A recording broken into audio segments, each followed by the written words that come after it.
পরিবার থেকে কোনো যে রাস্তায় এসে ধরে এভাবে দোকান দিয়ে বসছেন, এই বিষয় নিয়ে কোনো প্রেশার?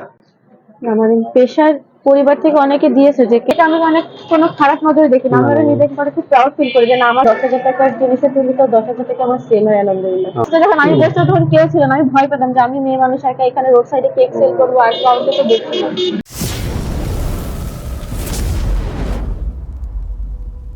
হোয়াটসঅ্যাপ এভরিওয়ান, কেমন আছেন সবাই? আশা করছি আপনারা সবাই অনেক ভালো আছেন আর আপনাদের শুভ কামনা দিয়ে আজকের ভিডিও শুরু করছি।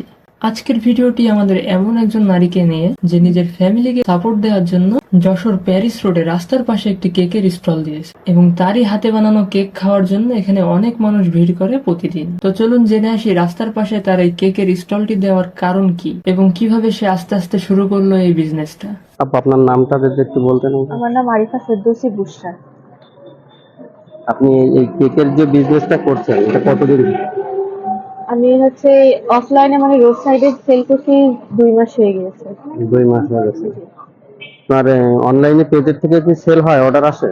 হ্যাঁ আলহামদুলিল্লাহ, অর্ডার আছে প্রতিদিন। আমার 4-5 টাকার অনলাইনে অর্ডার থাকে। ও, আর এখানে দৈনিক কেমন বেচা কিনা হয় আপনার এটা? এখানে মনে করেন ডিপেন্ড করে, মানে আমার শুক্রবার সবচেয়ে বেশি সেল হয়, ওই দিন শুক্রবার? আসলে এখানে লোকজন বেশি আসে। হ্যাঁ, ওই দিন যদি আমি 10,000 টাকার জিনিসের তুলি তো 10,000 টাকা আমার সেল হয় আলহামদুলিল্লাহ। ও, এছাড়া প্রত্যেকদিন আমার 4,000 টাকা 5,000 টাকার আমি প্রোডাক্ট নিয়েছি, 6,000 টাকার প্রোডাক্ট নিয়েছি, সেল হয়ে যায়। তবে সবসময় যে পুরোটা সেল হয় তা না, মাঝে মাঝে আমার কিছু আইটেম কিছু ফেরত যায়, মানে একদম থেকে 100 যায়। টাকা 200 টাকা খাবার ফেরত যাচ্ছে। ও, তো যাই হোক, আপনি যে ব্যবসার আসছেন, এই উদ্যোগটা মাথায় কে দিছিল? এটা কি আপনার মাথা থেকে এসছে না অন্য বিষয় থেকে? উদ্যোগটা আসলে আমার মাথা থেকে আসছে, কিন্তু মানে এটা আসলে কাজ মূলত আমার আম্মু করতো, অনলাইনে কেক সেল করতো, মানে সেই হিসাবে আর কি পরে সিদ্ধান্ত নিলাম যে আম্মু সেল করে তো অনলাইনে সেল করে, সেটা রোড সাইডে সেল করে না, তো যদি আমি রোড সাইডে সেল করি তো আম্মুর এই ব্যবসাটাও প্রচার হলো, মানে অনেকে দেখলো, পেজটা জানলো, তারা অনলাইনে অর্ডার করলো, আবার আমার কাছ থেকেও মানে যারা পেস্ট হিসেবে নিলো আমার কাছ থেকেও নিলো, আমারও কিছু ইনকাম হলো যাতে আমার হাত খরচটা চলে যায়। এই যে আপনি ব্যবসায় এসেছেন, এতে মানে পরিবার থেকে কোনো যে রাস্তায় এসে ধরে এভাবে দোকান দিয়ে বসছেন, এই বিষয় নিয়ে কোনো প্রেশার?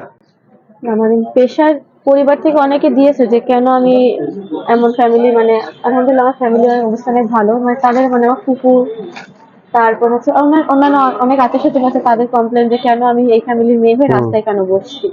কিন্তু আমার বাবা আর আমার আম্মু পুরো সাপোর্ট করছে আমাকে, যে না ও যদি নিজে কিছু করতে পারে, সৎ পথে থেকে তো ইনকাম করতেছে, তো খারাপ কিছু করতেছে না, তো ও যদি সৎ পথে থেকে নিজে কিছু করে তো হুম। সেখানে তো আমি খারাপ কিছু দেখছি না। না, না, এটা তো অবশ্যই। আপনি অনেক বড় বড় ব্যবসাদারি আছে, ছোট থেকেই কিন্তু আপনার অনেক বড় লেভেলে চলে আসে। এই যে আপনার একটা ইচ্ছা শক্তি, নিজে পারবো, এই যে একটা স্বপ্ন, এটা কিন্তু সবার মধ্যে থাকে না। সেটা আপনি অবশ্যই করছেন, এটা খুব সাধুবাদ জানাই আপনাকে। আপনার এখানে যে এই আইটেমগুলো মানে ফেভারিট একটা আইটেম আছে না, যে আপনার নিজের কাছে এটা ভালো লাগে, এমন একটা আইটেম কোনটা? হ্যাঁ, ওইটা হচ্ছে রসমালাই। এই রসমালাইটা, এটা আপনার নিজের জি, কাছে এটা ভালো? আমার কাছে খুব ভালো লাগে। ও, এমনি এবং কাস্টমারদের ভিতরে চয়েসফুল কোনটা, যেটা বেশি সেল হচ্ছে? কাস্টমারদের বেশি সেল হয় হচ্ছে চকলেট, চকলেট। চকলেটের পরে হচ্ছে বাটার স্কচ, আর এই রসমালাইটা আমি আজ 3 দিন তুলছি, তো এটা আলহামদুলিল্লাহ খুব ভালো রেসপন্স পাচ্ছি। আচ্ছা, অবশ্যই এটা আমি নেবো বাসার জন্য, আচ্ছা, আপনার কথা মতন। তো যা হোক, বাসায় আপনার ফ্যামিলি মেম্বার কে কে আছে একটু যদি বলতেন। বাসায় আম্মু বাবা আমি থাকি, আমার ছোট একটা ভাই আছে, এবার অ্যাডমিশন পরীক্ষা দিবে, আর আমার 2 ছোট বাচ্চা, একটা 3 বছর বয়স আমার মেয়ে, আর ছেলেটার বয়স 1 মাস। আপনাকে দেখে কিন্তু অনেকেই কিন্তু এটা করবো, অনেকে কিন্তু ভয় পায় যে আমি রাস্তায় যে বসবো, মানে প্রথমে কিন্তু একটা ভয় আসে, কিন্তু যেটা আপনি ওইটা জয় করে কিন্তু এই জায়গায় এসছেন। জি, তো আপনি যদি এখান থেকে অনেক উপরে ওঠেন, তখন এই আজকে যারা কথা বলছে না, তারা কিন্তু আগামীতে আপনাকে বাহবা দেবে, যে না অবশ্যই। তুমি একটা জোর করে একটা কাজ করছো, একটা ভালো কিছু করতে পারছো। তা এইটা বিষয়টা আসলে আমার খুব ভালো লেগেছে, এই বিষয়টা আপনাকে। মানে সত্যি কথা বলতে কি, যে আমি যখন এখানে এইটা নিয়ে স্ট্রিট ফুড এটা নিয়ে বসছি, তখন কিন্তু এখানে কোনো কেক আইটেম ছিল না। হুম, হুম, আমি খোঁজও নিয়ে দেখছি যে এখানে কোনো কেক কেউ সেল করে না, তো হুম, সেই জন্য আমার মূলত এখানে বসে, তাই আমি প্যারিস রোডেই হুম। হচ্ছে কেক নিয়ে বসবো। তো আমার কাছ থেকে মানে কেক খেয়ে আমার ইন্সপায়ার্ড হয়ে এই সামনে, আমি সত্যি কথা যেটা না, না, সেটাই বলে বলছি, সমস্যা নেই। সে কেক আইটেম সেল করতেছে, হুম, এই সামনে মেয়েটা হুম, হুম। ও কেক আইটেম সেল করছে, তো এটা আমি মানে কোনো খারাপ নজরে দেখি না, না, আমি ওটা না, নিজেকে পরে খুব প্রাউড ফিল করি যে না, আমাকে দেখে আমার সাথে ইন্সপায়ার্ড অবশ্যই, হয়ে সে কিছু অবশ্যই, করছে। অবশ্যই। তো এখন এখানে কিন্তু পুরো কেক আস্তে আস্তে ভরে যাচ্ছে। পুরো ফার্স্টে যখন আমি বসতে তখন কেউ ছিল না, আমি ভয় পেতাম যে আমি মেয়ে মানুষ একা এখানে রোড সাইডে কেক সেল করবো আর কাউকে তো দেখছি না।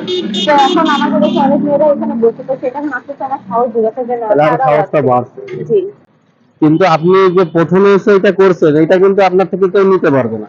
জি যে কমসে কম যে প্যারিস রোডে যে আপনি প্রথম এসেছেন, জি অবশ্যই। এখানে যদি 100 লোকও আসে, কিন্তু প্রথমের নামটা আপনিও গল্প করতে পারবেন যে এই জায়গাটা আমি প্রথম এসেছি। জি এটাও কিন্তু একটা বড় একটা বিষয়।